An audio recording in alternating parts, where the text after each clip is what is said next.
কাশীনাথ সাহাব। কি নাম ছেলে? পরাণ দুলে। কোথায় বাড়ি? বেলবাহারি। কি আছে সেথা? দারিদ্রতা।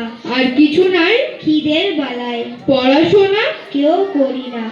স্কুল আছে? নয়কো কাছে। কত দূরে? তেপান্তরে। মাস্টার কটা? মোটে একটা।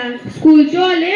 গোলে মালে। বাবা আছেন? স্বর্গে গেছেন। মা কোথায়? রোগ সজ্জায়। সংসার চলে? ভিক্ষা পেলে। থাকিস কোথায়? কাছের তলায়। ঝড় বাদলে?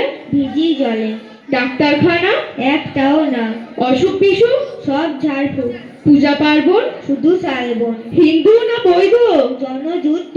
কেন হলি? কি করে বলি? পুলিশ আসে? মাসে মাসে। এসে কি করে? মারে ধরে। তারপরে? জেলেও পুরে। কি পাস জেলে? খাবার মেলে। এখানে কি খাস? শুধুই উপাস। ভাতের গন্ধ? 6 মাস বন্ধ। বাঁচিস কিসে? সন্ত্রাসে। আচ্ছা চলি, আসবো পরে। এটা বের হবে কাল পেপারে।